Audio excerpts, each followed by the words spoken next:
All right, everybody, welcome back to the Preston Kelly Show. This is our new series, The Locker Room, that I've already talked to you guys and made an announcement post about before. And joining me, as you guys know, is Mr. Carlos Pagan, Yes, sir. the Yes, point guard sir. for Southwest High School. Dude, thank you for coming on, man, being the Hey, first man. guest. It's a blessing, man. Especially to start it with you, man. Yes, sir. I was so excited to go ahead and start recording this thing and get this over way. I mean, just obviously knowing you through the school and obviously getting tighter with you more, if anything, this year. Yeah, I mean, we for got really tight over a lot during football, and then Really it during and then it football. carried over doing different things, socialize and everything. So it's Yeah. been cool to not just get to work with you a little bit, but just the basketball boys in general. So whenever I was sitting here thinking about, what do I need to start this show with? Like, who do I want to bring on first? Like, Yeah. your name just immediately popped into my head. So Yeah. I appreciate you for coming on, man. Hey, man. Appreciate you, man. All right, so let's dive into talk about where we are real fast in the season. So 2-6, not pretty. Everybody knows that. That's kind of been established. But the day that we're recording this, tomorrow, you guys start the Christmas tournament. Yes, So sir. this is a big tournament for y'all. Basically the chance to kind of prove yourselves, I guess. Yeah. That's the best way to put it. Maybe some people are knocking y'all off too ready, but what's maybe the impact that, having, not necessarily winning this tournament, but really showing out and having a big run in this tournament against other teams I'd say, already since the beginning of the season, we've already been doubted, and we lost to Northside, Swansboro, two big Onslow County teams, White Oak also. And, now they're definitely counting us out. So I feel like this is just a way to prove that those games were just flukes. We didn't show who we really were. And I know this, we've been putting in all the work at practice. Right after football season, right after the season ended, we had a practice, right? And, legs was tired, but we went 100% on that practice. I'd say that we've been showing these last couple practices, and even after the White Oak loss, we've just been keeping our head up. And, I feel like we're going to have a good Christmas tournament. Yeah. I guess the biggest advantage to y'all, too, is y'all have already faced pretty much all, maybe one or two, Dixon and Lejeune, maybe the only teams that you guys haven't played yet in county. So you've already seen a bunch of these guys. And, I mean, yes, they've already seen you. But now is the time to really, like, maybe be hungry to get back win, because I know there are definitely some games like Northside, White Oak, as you mentioned before, that you guys are want to get back. So I mean, what's the mentality? I mean, we play Lejeune tomorrow, but and not pushing past them at all, but what's the mentality got to be like whenever you see these teams again and really looking to show these teams that we are better than you think, and just because you beat us does not mean that you are better than us. I feel, not to downplay them, but I feel like we also play sometimes down to the competition that we're playing. Because I've played with these guys. We can do it. All right, we can, if we really want to, we can come out and, have a smooth ride, right? It's going to be hard games, but if we play like we want to play, the games that were games before shouldn't be too much of games. Right. So, I say we just got to come into this thinking that, or not thinking, but knowing that we're the best team in the county. And we've put in the work to show and prove that we are. Yeah. I mean, y'all have, forget the teams that are in this tournament, but talking about other teams that you played, you guys have played a lot of good competition. Yeah, I'd say we probably got one of the hardest schedules in I keep saying Carolina. y'all have the non-conference of doom. That's what I keep saying. Just considering, and arguably your losses, a lot of those losses were probably most of y'all's best games this season, hanging around with teams like Kinston and Washington. And Washington, I can already go ahead and tell y'all, this is a team that you're going to see again in the playoffs, definitely, for sure. So, I mean, I feel like it's preparing y'all, but I'll ask you this question. What advantages do you get playing those really, really good teams that you can take when you're playing into the Christmas tournament and after the Christmas tournament playing in, your conference games and everything? Right. So I feel like from playing teams like Washington, Kinston, just the experience, right? Because, we have a lot of new people on this team. I've I've been on varsity, Jaden, other people that's been on this team, Josh. We've all had that varsity experience, but for the newcomers, it's just building them into the big moments. And also us, building them or building us into the big moments with, not what we had last year. We have to adjust. And I feel like us playing those teams, being able to stick around with them, just brings us confidence knowing that if we can do good against those teams, we should be able to do what we got to do in the Christmas tournament against the county teams. Yeah, man. We'll talk about the future of the season a little bit later in the show, but I want to kind of bounce back to a little bit, and I want to talk about even before high school. Yes, sir. You've obviously been playing basketball your whole entire life. You've got a lot of different experiences everywhere. So why don't you just talk about that real quick? What was basketball growing up like for you? So, I will say, we were really a football household, right? My brother, he went to go play at a D1 JUCO in California, Butte College. Yeah. But I really gravitated, that was my older brother, but I really gravitated toward my middle brother. He was a big-time football player too, but he gravitated towards basketball once he got into high school. And I just feel like me following him, and always seeing him. When I was little, I used to go to the gyms and stuff with them at their practices. All the coaches used to let me dribble, shoot, just do stuff around the gym. So I feel like being a part of that is really just what brought love to the game of basketball. And, I moved to Myrtle Beach around my second grade year, and that's when I played my first organized basketball. It was rec basketball. But, I was one of the best players on the team, probably the best player. So having that confidence, just always wanting to get better. Moving back here, fourth grade, I wasn't really the best player. So I realized how hard I had to work. I moved here, played my first AAU team with Seven Nation. And them boys showed me that I wasn't at the level I thought I was. Seven Nation, I've never heard of that. What is Seven Nation? They're out in Trenton, Kinston area. Yeah. Trenton, Kinston area. Yeah, they're a big time AAU team now. Yeah. But I joined whenever we were, well, there were obviously people before us, but whenever we were more upcoming. Right. And I wasn't the point guard then. I was playing the four. I was really tall growing up, but obviously that caught up to me. But I will say, let's see, after that, sixth grade year is when I really started to become a point guard. A great coach, Greg Elder. They call him the shot doctor in Wilmington. Yeah. He really seen the talent that I had and told me and trusted me in playing the point guard position, and just always worked me on the little things. Just the IQ of the game, and that really just showed more of, it's not all about skill, athleticism. You really got to think when it comes to this game, and that really just brought a lot of fire to me and love to the game. Yeah. I mean, so assuming obviously you grew up playing a lot of travel basketball. Yeah. Where was did you, obviously US wise, we'll talk about something else here in a second, but where all were you traveling to growing up playing and everything? Well, I'll just talk about, I want to say another travel team real fast. Jaw Workouts.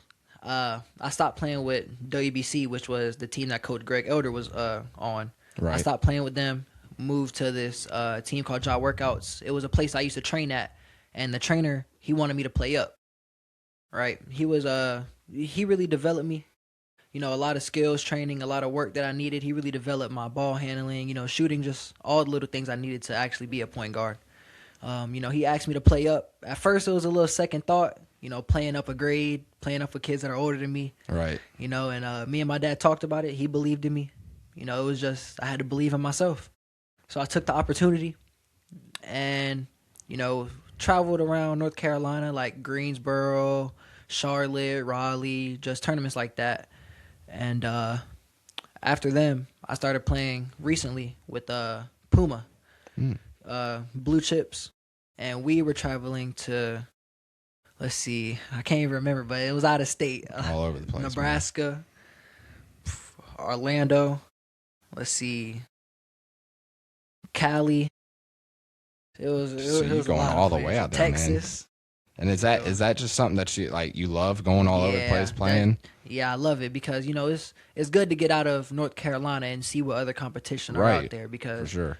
at the end of the day, it's a dog eat dog world, So I feel like me going out there just playing the best of the best or playing the best people that I can is really just gonna get me where I want to be. And that absolutely just helps you more than anything coming back to play high school and everything. But let's talk about your first. I mean, you're a junior, so let's talk about your first 2 years playing at Southwest. What was those first two years like? Man, playing high school. Man, freshman year, I will say, I was real nervous coming in freshman year. Being on varsity. Yeah. Real nervous. I had a lot of people above me. Let's see, so many seniors that year that just taught me so much. Were you starting a majority a lot at point guard, or were you kind of six man? I was 6-man, but I started 18 games because one of the starters got hurt. Got you. And the coach then trusted me. Yeah. Made me a starter, and I'd say I did pretty good. But then once playoffs came back around, got benched. Came as 6-man, but I still did my thing. Hey, that's okay. Yeah. I mean, so consider. I mean, you talked about a bunch of those seniors and everything that you had to kind of look up to. Guys like Rue, Malachi, Quay. Right. What was it like playing with those guys, and what are some of the things that they really taught you? Man, playing with those guys, it was a battle every day. Especially, me being the point guard my sophomore year, started then with all of them. They really brought a lot of confidence in me. Just being them guys. If I got down on myself, they weren't the type of people to, really down me or anything. They always trusted me. Like, they always gave me that confidence to like keep going. Like I'm not putting them down. I'm not letting them down. On something like that. So then, I'd say with Rue and Mally especially, he just came with that fire all the time at practice. Even in the games, he just came with that type of energy in him that you got to have all the time. Energy comes a long way, and energy is infectious. I say that for him. Rue, he was a little more on the silent side. So with Quaydon, every day they were just always working. Even them being on the quiet side, them being so good, I definitely stole a lot of moves and stuff from them. And then me playing them all the time just made me better. They're all playing at the collegiate level. Yeah, that's for sure. What going up against those guys every day at practice, I mean, obviously just gets your craft even better. Mm-hmm. But what's some of the things that maybe they taught you that you want to really just turn around and show back on the younger guys who are in that same spot as you were a couple years ago, and really going to be looking up to guys like you, Josh, all that? I'd say a big thing is just never really worry about the past. Because with my sophomore year, we lost 5 games, including the 4th round, but we only lost 4 games. But after every single loss, like, it never really dwelled on us. It was always what can we do better? Not why did we lose or how did we lose? Just, all right, next game, let's get better at, what we got to get better at. And I feel like they all did that really well. Like, we lost a game. The next day, it was never really talked about. Right. It was never really brought up. Yeah. Maybe that night we were mad at each other. It's just like any other team, teams get mad, but it was always just, hey, we're a family. We got to stick together. Right. So I feel like they definitely brought a big part of that with me, trying to, get all of our guys together. Me being the point guard, I'm kind of the leader of the team. Right. So I got to pull everyone in together. Yeah. Got to do a better job at making sure we're really connected as a family. Yeah. That is just a team. That is definitely one of the things that I love the most about basketball, aside from maybe another sport like football, is that, no matter the outcome of what happened maybe that night, especially if you lost, you don't have to wait like another week to play again. It's normally you get a day, maybe 2, and then you turn around and you're playing again. Yeah. And that really has been a lot of the story for you guys this year, especially, is turn around and not just playing nobodies like we said before, but you're playing good teams and really developing your craft and everything. But, going away from the high school side of things, you had a really cool opportunity to do something this summer, and you played, and you can correct me if I'm wrong, USA basketball. Yes, sir. USA Select. Yes. Yes, sir. It was Amazing time, amazing experience, man. Well, talk about it, man. What was that experience like? I'll say the best thing that I liked the most about it was, I'm not gonna lie, I was nervous. Yeah. Not more so the fact that I'm going to a new country. I was nervous for that too, of course. You know, going to a new country, 3 different countries. That's crazy. So Germany, Austria, and a little bit of Italy. You know, just we all met up in Washington, D.C. before we went out and flew together. But I say we all just clicked. Like, you know, all of us coming from different states or, you know, just different places overall. You know, we all just really clicked together. Like, as soon as we met up, everyone was just talking. Wasn't no weird vibes with anybody. Of course, you probably had your 1 or 2 people, but by the time we got on the plane and got there, everyone was good. Yeah. And the time zones, the different time zones, ooh, Thursday boy, off that messed me up Thursday bad, off, man. That messed me up bad. I think we had a practice, actually, like the second day. Like, we got there, and no one could sleep that night. And mind you, time zones were crazy. You know, everyone was up just doing whatever at the hotels. Yeah. You know? And then we had, I think, a practice the next day. Oh, no, we had an exhibition game. We didn't even have a practice. We had an exhibition game. Wow. First game, you know, coach just throwing starters out there. And we actually picked our starting 5 with the 1v1 tournament right before the game. Okay. So, you know, I won my little matchup, you know, then the other 4 won their matchups. And the first exhibition game, we lost, actually. We played Team Austria. Wow. Which was, I think it was 16U. Yeah, it was 16U. Team Austria 16U. Right. And first time playing together, we only lost by, I think, 4 or 6 points. Right, so the chemistry and everything was there. Wow. You know, it was a really, really good team. Really good team. And after that game, everything just clicked together. Yeah. So we played another exhibition game. Blew that team out, I think, 93-18. Oh, my gosh. I don't remember who they were. Blew them out. And then we went back, practiced for 2 days, then started our tournament. And, man, we blew everyone out the water. Everyone out the water. Like, we played like we had something to prove. Y'all just clicked. Yeah. Yeah, everything was good. The one thing I will say was the food was not too good to me. To me, at least. You know, it was a little bit, I feel like it's a little bit on the healthier side. Right. So, you know, they didn't use all the stuff that we use here. So, you know, tasted a little different. But how long were y'all over there for? 10 days. Okay. 10 days. Long 10 days. Long but enjoyable 10 days, you know. Yeah. Well, I gotta. You kind of mentioned it before, talking about just playing with guys that you know aren't your normal teammates and coming from all across the country. So, I mean, and you said, I mean, obviously it was pretty easy to click with them. You said that it was really easy. First day, everyone was just clicking. That's amazing. So I mean, so what is that experience like? You know, playing with guys that aren't, you kind of look across. You're looking as a point guard, and you're like, man. That ain't Josh over there, or anything like that. Like, I'd say it really makes you think, because you know, playing with the same people all over again. You know what they can and can't do. Right. You know, just coming to a new team, it's like I had to learn everyone all over again. You got to build that chemistry. Yeah, I got to build that chemistry. So it was like, you know, learning. Oh, okay, he does better when he's driving to his right side. Right. So let me not give him a handoff driving left.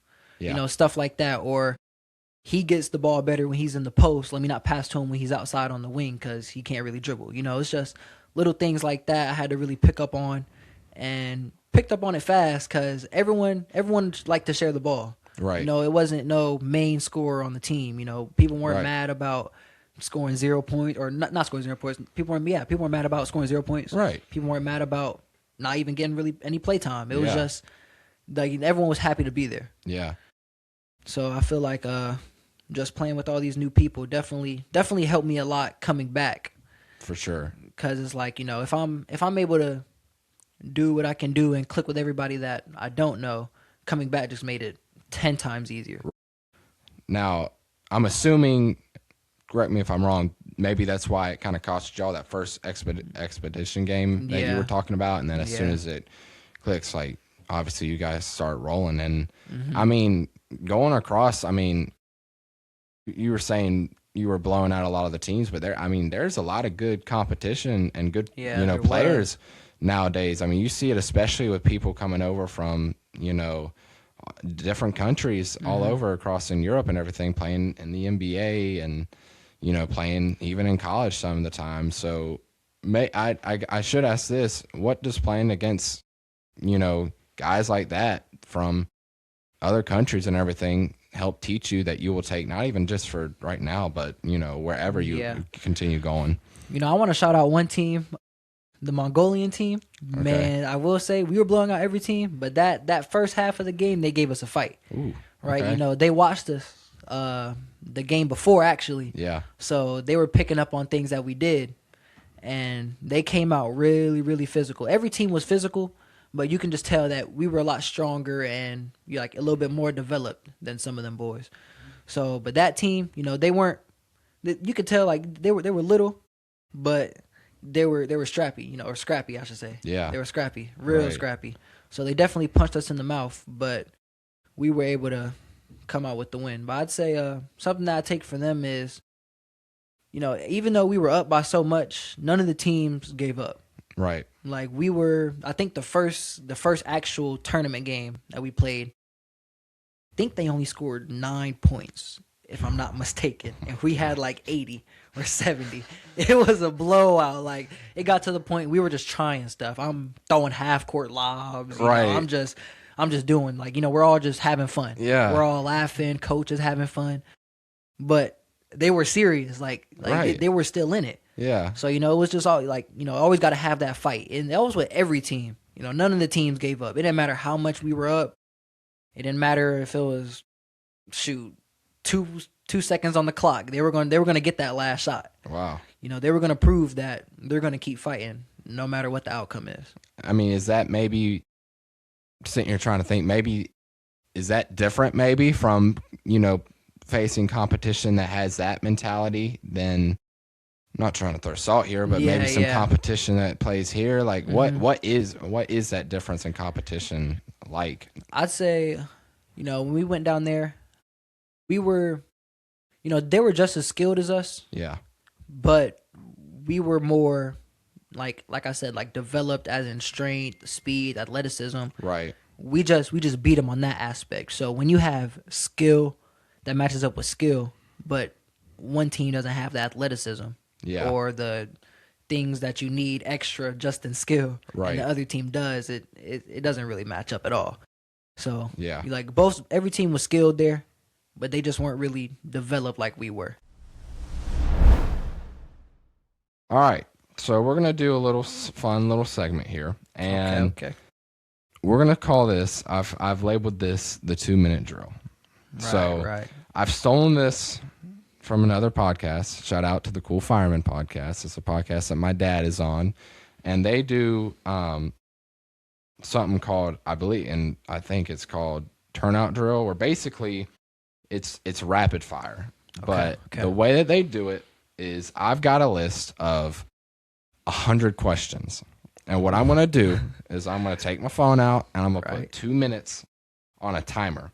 And you're going to get to choose 5 different numbers, 1 through 100. And I'll jump to it real fast. And you just, whenever you just tell me what number it is, I'll read the question. You say the first thing that comes to mind.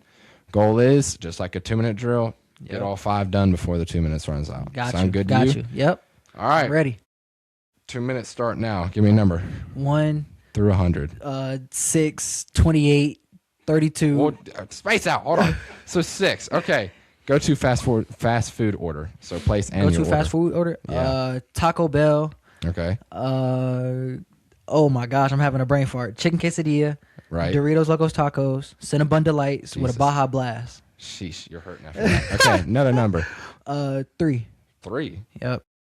Favorite snack you could eat every day? Gushers. That was without hesitation. Yep. All right. Pick 100. another number. 100. Nice. This is a unique one. What is your all-time favorite thing? It's really a unique question. All-time favorite thing. All-time favorite thing. Ooh. Just first thing that comes to mind. My PS5. Your PS5. All right. I dig it. Number 4. What's your 4th number? Let's see. 61. 1. Favorite childhood snack? Ooh man. Um, the little fruit smiles, the fruit Like the fruit snack things yeah with the smile on with it? the I know what you're smiley talking about. faces. All right. Yep. And That's then number one. Last number. Number one. One. Got to choose his own Gotta number. choose it. Coffee or energy drink? Coffee. Wow, really? Coffee. Okay. 26 seconds to spare. Very well done. That's crazy, though. I thought you'd be more of an energy drink guy, but... Nah. All right. Shoot. I mean, I don't love coffee, but, if my dad makes it or something like that, I'll drink it every now and then. Okay, so you're just not, like...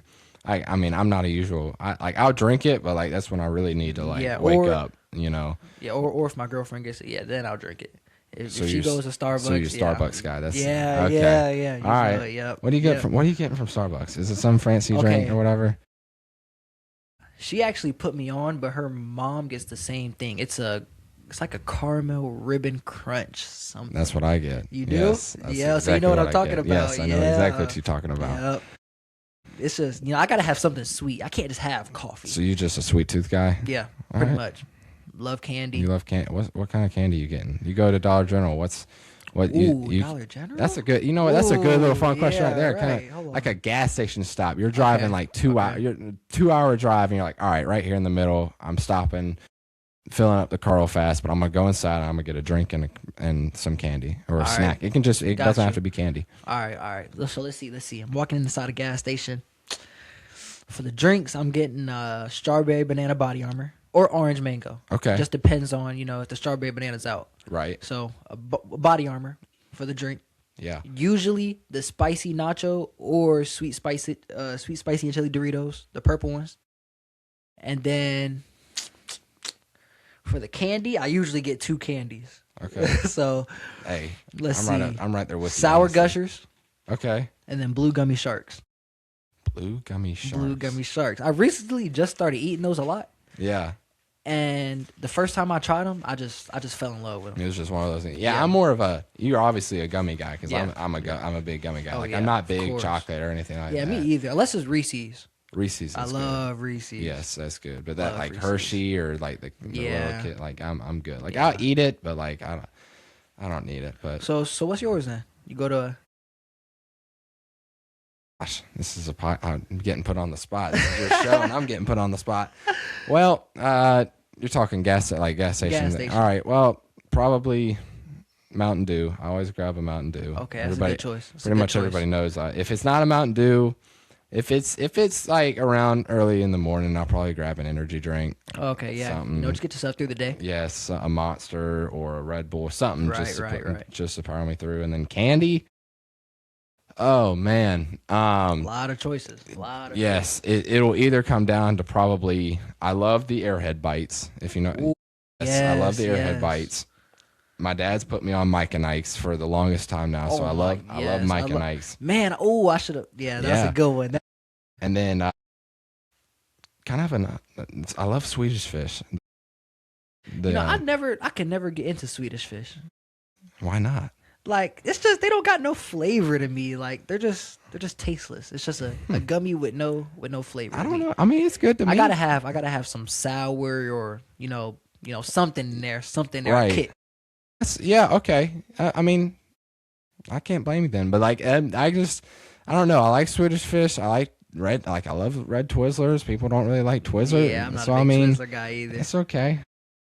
But that's put me on the spot right there. All right. Well, I'm turning this thing back to you. Right. One of the other things that I had that I wanted to ask you about that I listed on a fun topic, but this is honestly kind of a serious question. You may not have a person, but I needed to ask this. Do you model your game? Do you ever just look at maybe it can be an NBA player, or like somebody that you saw in college? It even maybe somebody that you've been teammates with, but somebody maybe that you've watched them play basketball and you were like, that's how I want to model my game after. Does anybody pop to mind? Man, honestly, a good chunk of people. You got pros. You even got I got some people that I've played against too. Yeah. People that I've played with. I'll just say a high school player that's in the college now. His name's MJ Williams. Went to Farmville, he went to Farmville. Mm-hmm. He's at EKU now. Okay. And he's doing real good over there. Yeah. Real good over there. Yeah. And I played him my freshman year and my sophomore year. Just the way nobody's able to speed him up. He always plays his pace. And he can shoot the ball, right? So him being able to shoot the ball lights out also opens up his drives. And he's right. really athletic. He might not look like it at first because he's a really, really stocky dude. Right. So he might not look as athletic, but he is. When he gets around that paint, man, it's hard to stop him. And like I said, just the way he's able to lead, me playing against him, he was always talking on the court, always directing. When he wanted the ball, he's going up, he's going to go get the ball. He's screaming that everyone's hearing him going to go get the ball. And then him just always having that dog in him, just, last shot, he's going to take that last shot. Or if the last shot's not there, he's going to make the right play. Like, right. You never know what's going to happen with him. And then the pros, let's see. If I'm going with, I guess we can go NBA. Okay. I mean, really, I guess like a Chris Paul, just a playmaker, because that's really a team first guy, honestly. Yeah. Okay. Yeah. I try to be. Yeah. And just being able to always get my teammates involved. I really like that about his game. And then playing off the pick and roll. Chris Paul's a big pick and roll guy, and that's something that I really picked up on. Shout out to my 4th grade trainer, Coach Keat, the Dungeon. Growing up, he told me watch a lot of women's basketball, right? Really? And believe it or not, that builds your fundamentals a lot, right? Because it's not a lot of flashy stuff. Right. It's really, really basic. Yeah. So watching a lot of women's basketball too. I don't really have a favorite player or anything. I guess if you want to say right now, it's Caitlin Clark. She's killing. She's balling out. She's balling. She's balling out. That's my favorite player right now. Or Juju Watkins. I don't know if you know her. Yeah. She goes to USC. Oh yeah. Nah, that's a hooper right there. So for women's basketball, those are my favorite. Yeah. But just watching them, they always slow. It's always a slow game. It's slow but fast paced. Right. But with the girls, they never really get sped up at high level, at least. That's what I say. So just watching a lot of college girls basketball just really developed my, I would say, pick and roll game, because, they always make the simple but good reads.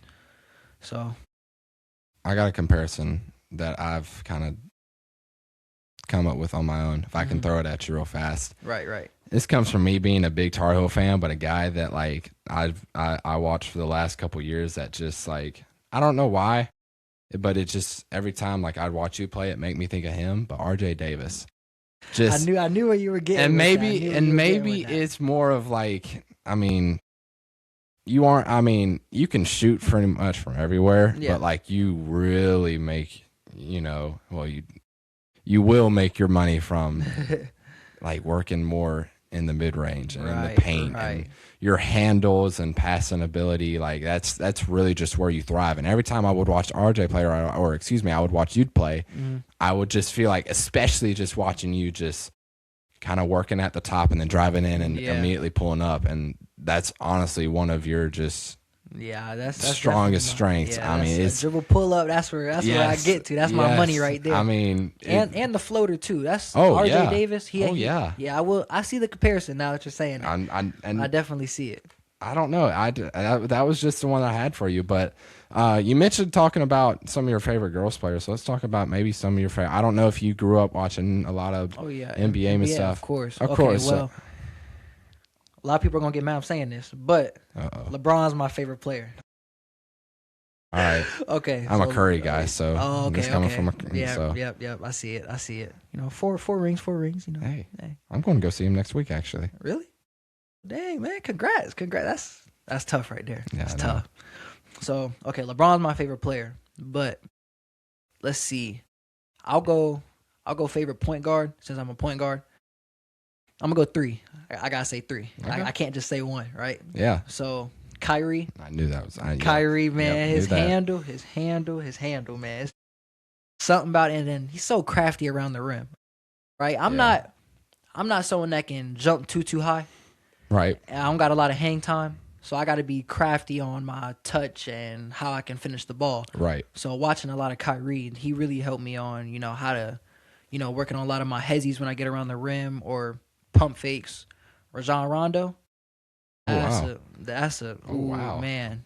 Just watching a lot of him, he can get his teammates open by just standing at the top of the key and pointing people places. Yeah. Man, it's crazy. And then the way he can attack and get 2 feet in the paint, and he always finds that help guy. Yeah. And just makes that extra pass, man. And then his pump fakes and his footwork, it's ridiculous. I learned a lot of my footwork from him. Will say a lot of his little pump fakes and stuff. He was a bad man in Boston when he was on. He was a bad man in general, no matter where he went. But that Boston, when he was with Boston, that was nasty. And then the third one, more of an athletic guy, I'd say Russell Westbrook. Mm-hmm.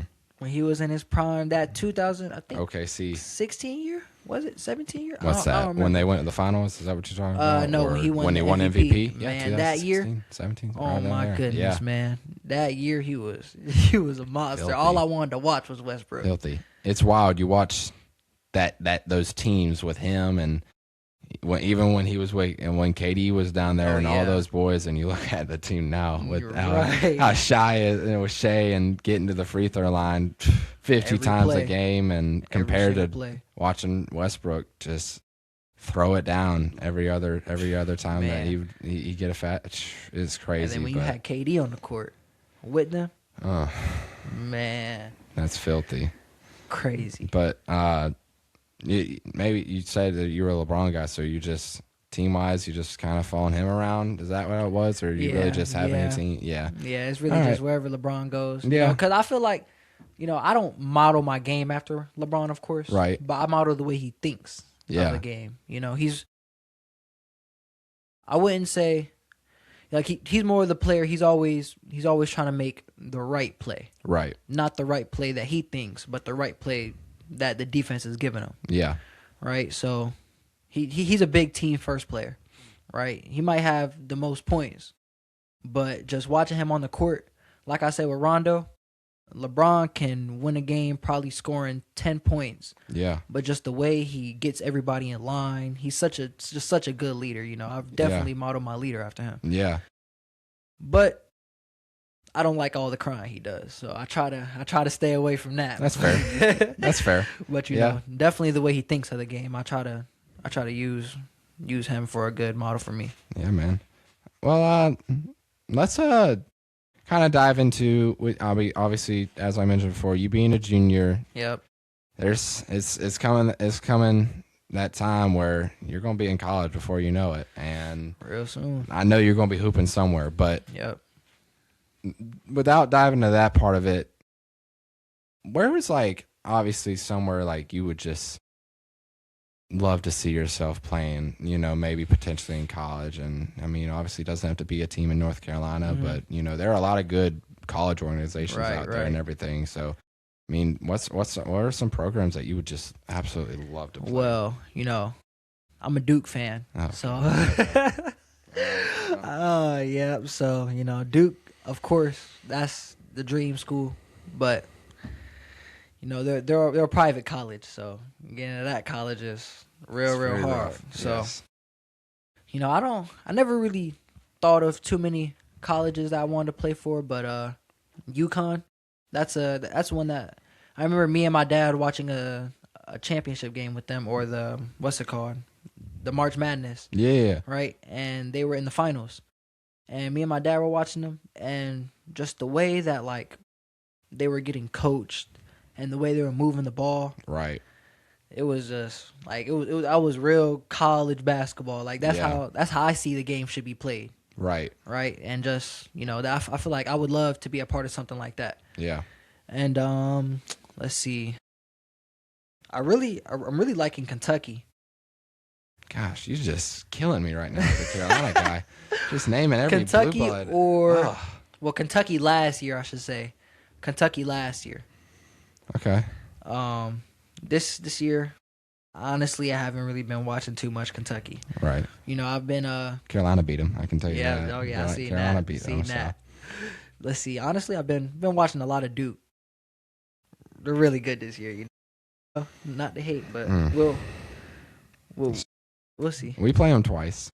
We might scrap one out of there, but no. I mean, I can't blame you. I mean, I feel like if you're a hooper, those like the Dukes, the Carolinas, the Kentuckys, the Kansases, like those any big time school that I can play for, really. Yeah, for sure. I'd love to be a part of. What I gotta ask you, because now I'm interested more than ever. What's really stuck out just about Duke that just makes you like their organization so much? Is it a specific player, like maybe Coach K just doing what he did? Honestly, I'm trying to think. I really fell in love with Duke whenever I was watching the team that Zion was a part of. I think the 2019, 2020 team. Yep. Man, that team was so electric. They were stacked, too. They were stacked. I was young. I didn't watch too many full games, but just anytime they played, I was on it. I'm on the YouTube highlights. For sure. Rewatching it. I'm watching. Because, Zion, of course, one of the best high school players, I feel like, ever played high school basketball. Of course, he's in the NBA now, but just when he did play high school, best high school player ever, I feel like. Yeah. Just watching him being able to be that dominant in college was just amazing. And then you had other guys like Cam Reddish, R.J. Barrett. I think did Tyus Jones play for that team? I don't remember. He did. I think so. I'm trying to take myself back in that time, but I think he did. I can't remember too much, but man, just watching all of them, Yeah. They didn't really play too much organized basketball, but they could go get a bucket. That's what happens. That's what happens when you got a lot of 5-stars on teams and everything. And the buckets were always just crazy buckets, good, exciting buckets. Yeah. So that's why I say I really fell in love with Duke. But my mama was a Duke fan. My grandparents, I think they're Duke fans. I know my Aunt Belle and Uncle James are big Duke fans. So, they always come in. I would talk about Duke, being like a little kid, and they would just love, me talking about Duke, and they would always pull up in Duke gear or something like that. So, and then my brother loves Duke too, so. Yeah. Just always wanted to be like my big brother pretty much. Just made me fall in love with Duke. All right, that's cool. I guess I can accept that. All right. Let's talk about we mentioned we were going to talk about, the rest of the season for Southwest wise and really more of the future, what it looks like for you. But I want to talk about, obviously, there's a new system now that has been established with this team, and Coach Monk, and bringing in all of the staff that he's brought in and all the other coaches. They're really brought a new vibe to the basketball, and that's not me downplaying anybody that has coached or anything prior to Southwest, but obviously, seeing the connection that he has with y'all. Yes. We talked about it just off air, obviously, about some things, but I really want to ask you now,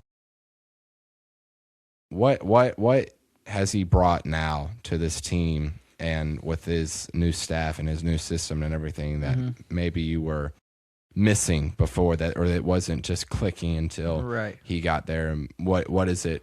What has he brought that really has y'all, wanting to play for him more than ever? I feel like just him being to bring out like the best in guys. There was a lot of players I seen that played JV last year that that you could tell that they weren't putting out complete effort. Right. But him coming in, just being that guy that that you can always talk to. He's a coach that's very outgoing. Yeah. Everyone loves him. You can't hate Coach. He's got that energy. Yeah, he always got that energy, and he's never treating you like he cares more about one than the other. You know what I'm saying? Right. He's always treating you with, of course, the same respect that you're gonna give him, but he's treating you like you're one of his own, really. Yeah. So it's just having that trust in him that he's gonna lead us in the right direction, and having that respect for him that we need to come out and just start winning games for him because he's put out so much into us, especially, he has a family. All the other coaches, they got families. Yeah. But, them making time to have all these morning practices. Like, today. Yeah. Had an early in the morning practice. We didn't have to practice early in the morning. We could have waited out. Especially this time of year. Yeah, especially. And, just him always making time. We had a 3-hour practice. Had to show up at 9. Got in the film room 9:30 to 10, and then 10 to 12. It's just, having time, always making time for us. And then knowing when to, let's see, how do I put this? Knowing when to make it about basketball and to just have fun. Yeah. Coach Monk, he always has that fun vibe with him, You're on the basketball court, you mess up. Of course he's going to get on you, but then he's going to make you feel like it was really just a mistake. Like, like you really, it doesn't really matter to him. Right. He always got that next play mentality. Yeah. So I feel like him just being able to bring that connection with all of us and show that we can all trust him and talk to him about really whatever. Yeah. Just all makes us just want to play for him even more. Yeah. Because he's not really just a coach, He's like a uncle, big brother to us, for sure, right. And same with all the other coaches, all the other staff, not just Coach Monk. They all just bring out that good vibe to him. Yeah. Cool. Well, I want to stick with him real fast because when we were talking about him, you said that there's a lot more, connection with him and everything. Oh, yeah. And so just asking specifically about Coach Monk, when you first obviously heard, he was going to be the new head coach at Southwest, what was that feeling like? Man, excited because I've known Coach Monk for a while now, since my 6th grade year. And what's crazy is my 6th grade year was his first year teaching at Southwest. So I think I came in, I had gym first semester, and, first day was a free day. I came in, he was shooting the basketball, and, me, I was just drawn to that. Yeah, just drawn to that. So I'm coming in, talking a little junk, just playing around. And, he's doing it right back. I'm like, we're building that good connection already. First day, we're 1v1 in, having fun, laughing, stuff like that. And ever since that first day, we just really just started clicking. Yeah. Obviously played for him my 7th grade year, 8th grade year. And then around my 8th grade year, I started training with him because, I felt him more than just a basketball coach. Like because he could really hoop. Yeah. Yeah, he can really hoop. And a lot of people know that, but like he's tough. He's tough. So, just trying to take things from him, just always asking him, what can I do better? Stuff like that, but he's really been a big part of my basketball journey. Yeah. A really, really big part. Yeah. I heard him getting the job, and man, I was excited because this is definitely, he's coached me in AAU a couple times because I just love getting coached by Coach Monk. Yeah. That's definitely I'm gonna say, it's definitely my favorite coach. Yeah. Just for the simple fact is not just with basketball, just the connection that we have with each other. Yeah. So I heard he was getting the job, man, and it was just a whole bunch of excited and happy feelings running through my body. Yeah. He definitely does seem like the coach that makes his players want to play for him. And want to make, talking about, you saying how you guys were out there at 9 a.m. It makes you like, when he says, all right, we're going to practice 9 to 12, like, and you're just like, all right, let's go do it. And that's definitely the good, that's what you want from a coach and everything. Aside from the coaching part of Southwest, I feel like we need to talk a little bit about, the locker room and the guys that are on this team.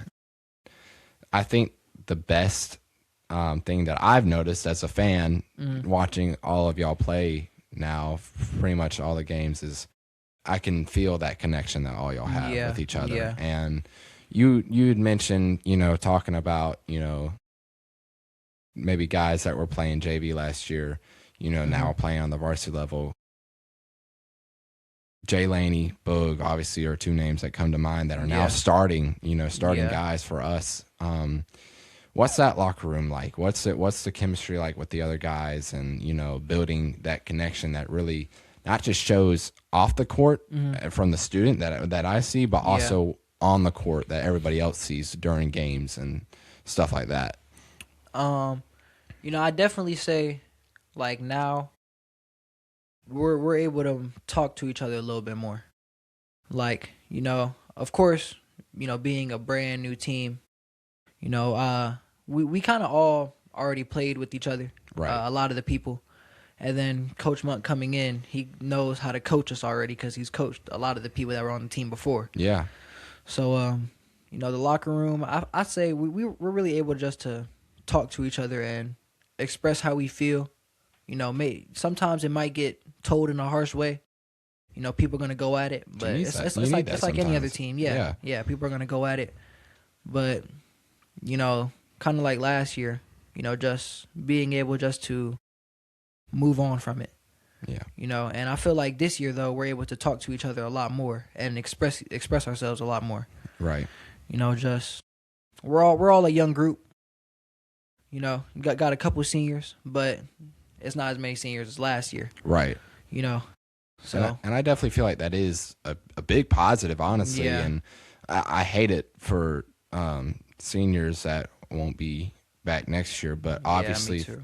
thinking about, you already pretty much know what you're going to have next year. Mm-hmm. And even then, there's a lot of good talent that isn't playing much varsity now, but next year when that time comes, like, they're going to be playing more. Like, I think Don is a perfect example of somebody who is like, I can just tell him point and be like, he's going to be like really good. And not even just him, but what is that feeling like, knowing that you pretty much know who you're going to get next year, and taking that and building not just for this year but next year as well. I feel really, really good. Even just about this year. Because it's still early in the season. Yeah. People are counting us out, but this is a new team. Yeah. Right. I feel we're still just not at our max potential yet. Like, we're not playing how we should be playing. Right. Right. And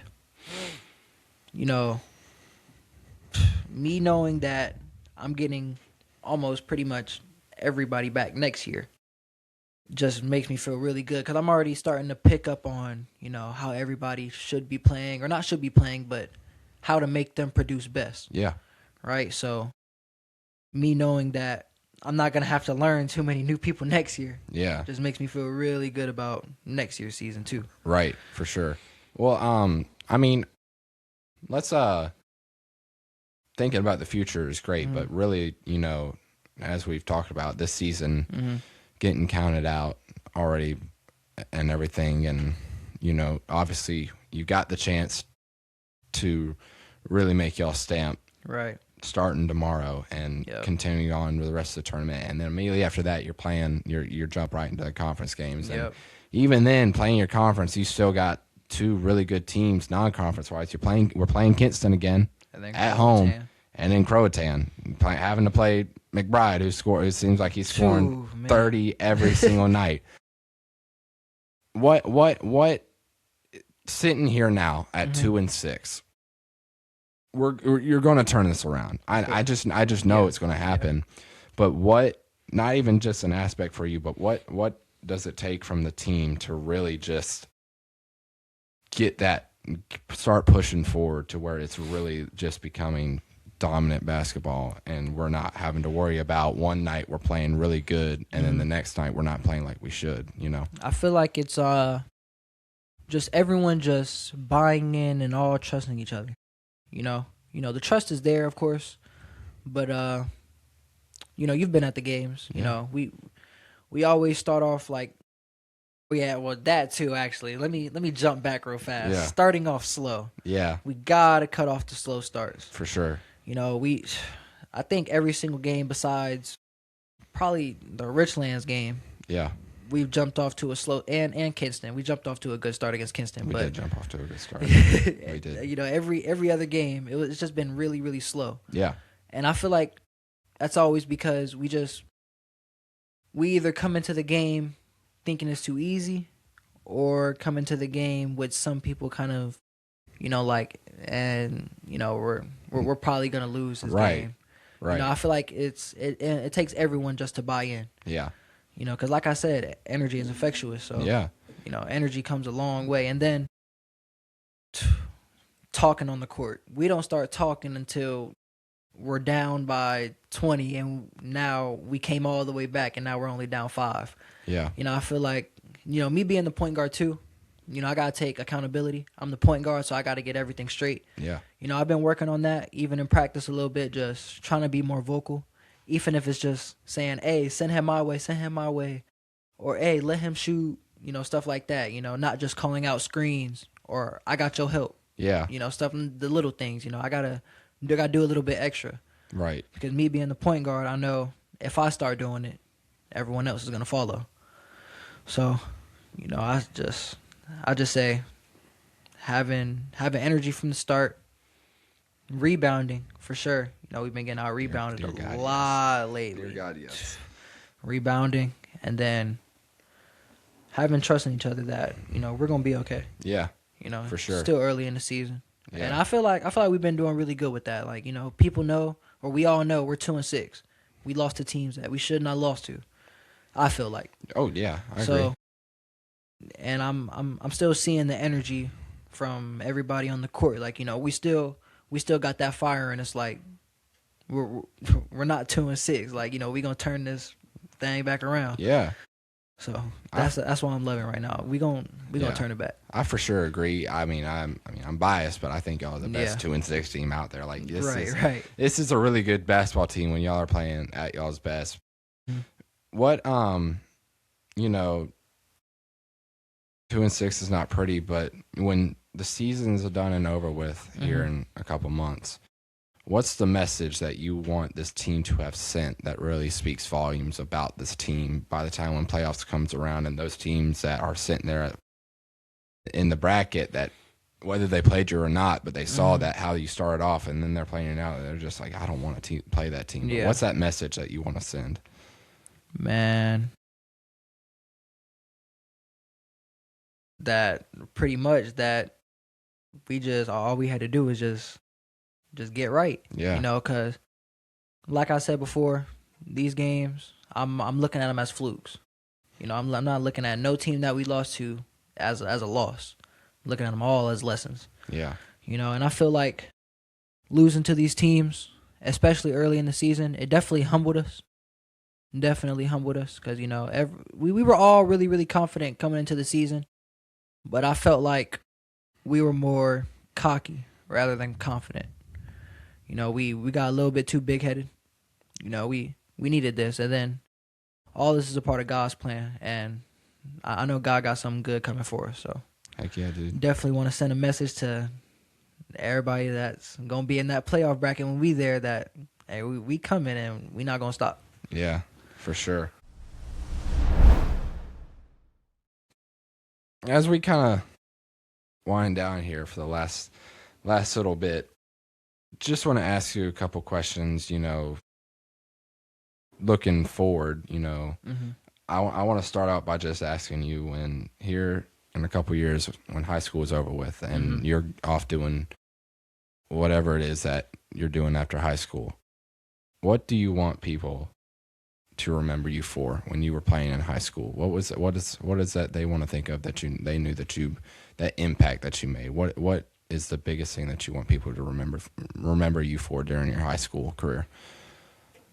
Man, I just kind of want to be the player that everyone loves to play with.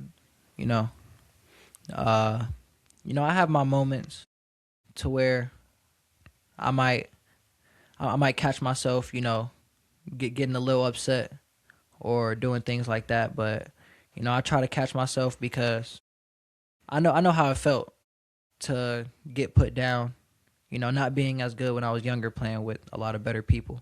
I wouldn't say getting put down, but just not wanting to let other people down, let's say.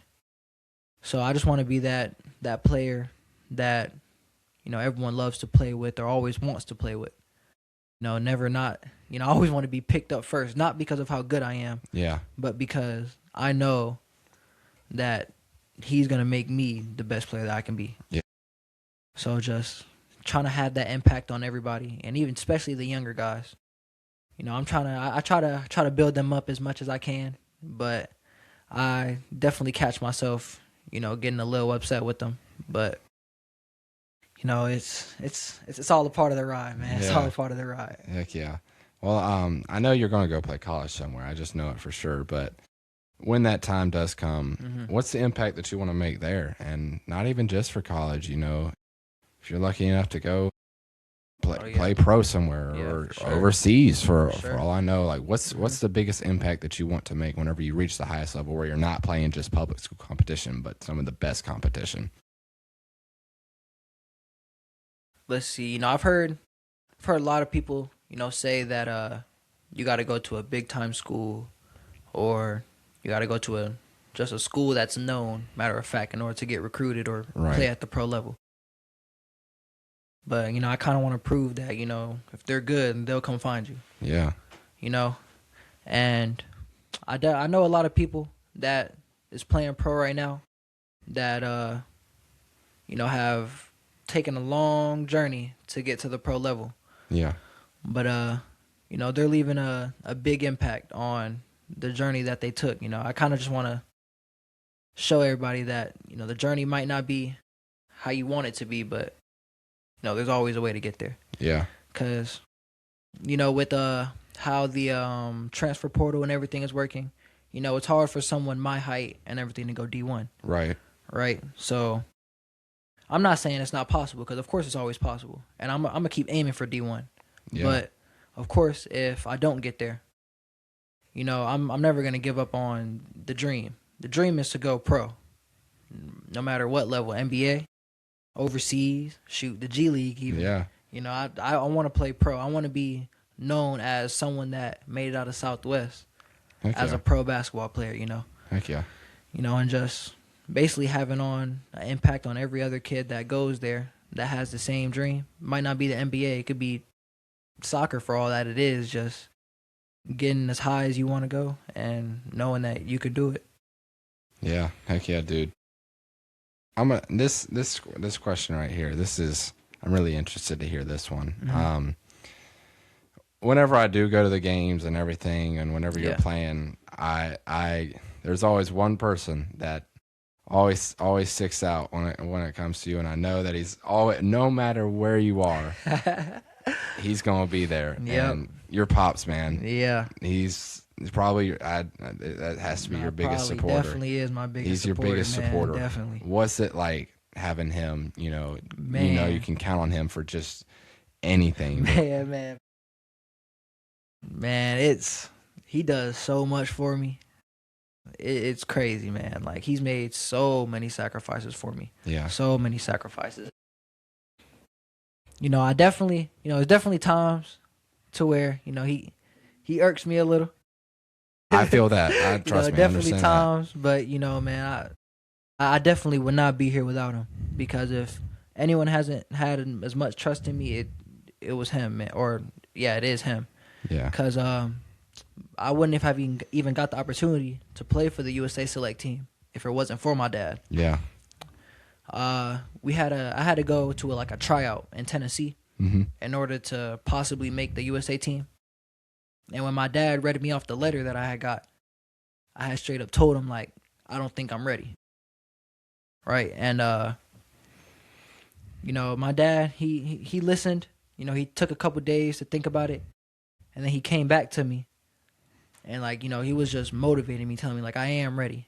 Like, he's seen me play all my life. And my dad's not the type of person, he's not going to lie to you. Yeah. He's going to keep everything 100. You're going to keep it real. That's what I love about my dad, too. Yeah. As much as I also hate it. Yeah. I love the fact that he can always keep it real with me. Yeah. And he knows that I hate it, but he's not going to change, because he knows that it pushes you. It's going to better me. Yeah. And that's what I love about him, man. And having him always by my side, just taking me to all these places, you know, training, especially during the weekdays, you know. He would come home at 5 a lot of the weeks, and, right, you know, he'll get home tired from work, but it didn't matter. He knew that I wanted to train, and that's something that he enjoyed doing. Taking me and Yeah. watching me. So just him being able to make those sacrifices of him being able to sit on his recliner, chill, Yeah. lay back. Instead of doing that, he's taking me to training or taking me to tournaments. Shoot, flying with me to tournaments, just doing all that. It's definitely a blessing. And then the biggest thing I'd say is him being so like a part of my basketball career. Like he's not just someone that sends me to the training and lets training, like the trainers do everything for me. Yeah. I'd say that my dad, to be honest, is probably my best trainer. Yeah.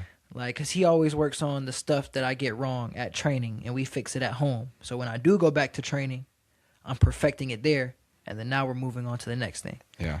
And then just him always watching film with me.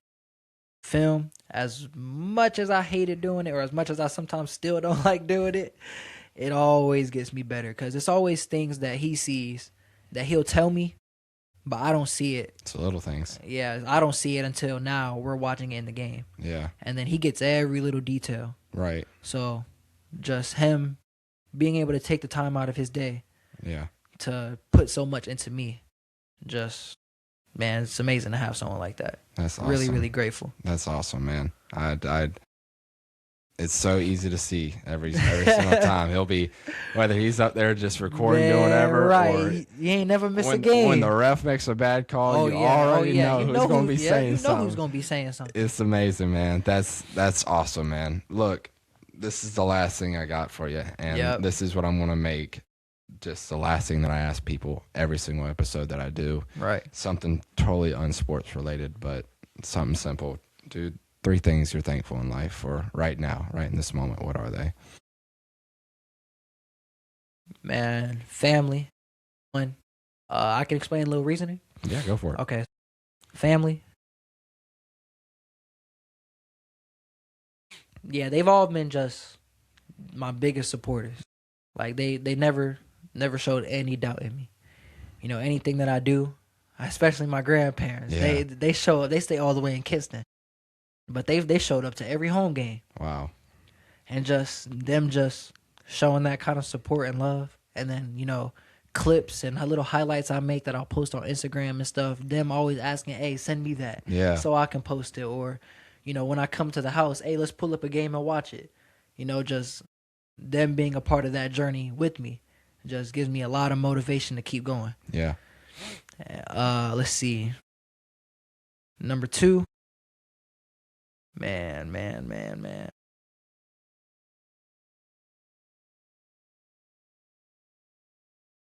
It's a tough question. Yeah, it is a tough question.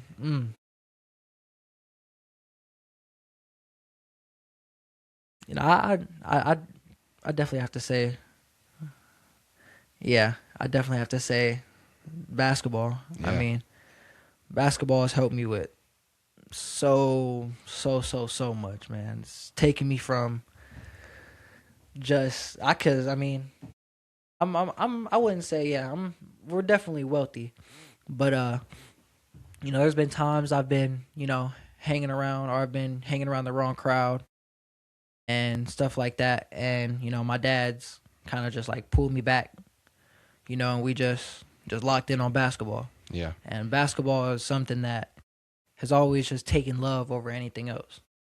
So I know that if I can keep playing basketball, man, I know I'm gonna be happy. Yeah. I just know that's something that's always gonna make me happy. It's something that I never just want to stop doing. Right. So I say that's definitely number 2.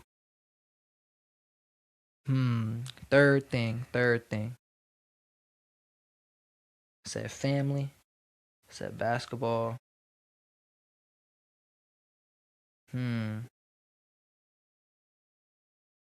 Shoot. I mean, God.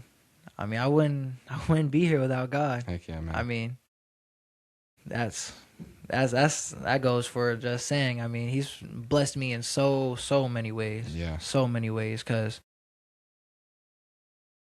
I mean, there's definitely a lot of kids that don't get the opportunity that I get, or don't have the family that I have.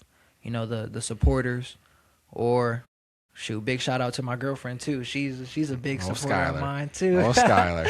big supporter of mine too. She's always pushing me, especially with because for some reason I don't know why, but after basketball games, obviously I know why, but I'm just really upset. I don't like getting told. I don't like getting told a lot. Yeah.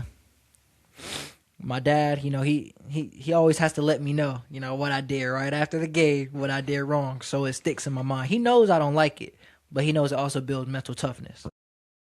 But after every game, he's telling me, I always got Sky there. You gotta listen, it's gonna help you in the end. Yeah. Don't tune him out. Listen, just stuff like that. And then, there's been times to where my dad or we set up training. I'm lazy. I'm texting her like, man, I don't want to go. And she's like, you can't have that type of mindset, because she knows where I want to get to. For sure. My dad knows where I want to get to. Like I said, family, the first thing I put, they all know what my dream is and my goal is. So, God putting me in this position to have all of them with me and just everything that I'm doing in life, everything that has been blessed for me. And then the biggest thing I say that God's blessed me with is having it's really just my dad. I mean, that's my biggest role model, I'd say. He might not think it as much as I get mad at him. Yeah. But there's definitely times I do sit back and I'm like, dang, man, like without him, I really wouldn't be here. Like I really would not be in this position. Yeah. And I'm just thankful that God has blessed me with someone like him. Yeah. That's awesome, man. But yeah, that's awesome, the three dude. things. That's the three things. Dude, I appreciate you so much for doing this. Hey, man, I appreciate you. Man. And we're going to do this again. I know we'll do this again sometime in the future. Got to. We're definitely going to run this back. But, man, I literally could not think of a better first person to come up here and to help me start this new thing. But I definitely look forward to seeing what you're able to do for the rest of the season and after that, because you already know I'm going to be pulling up. Oh, yes, same time next year. But yeah. Thank you, man. And thank you guys for watching the first episode of The Locker Room. Please subscribe if you haven't already. There's going to be so much more content here in store for us. But that's going to do it for us, and we'll see you guys next time. See y'all.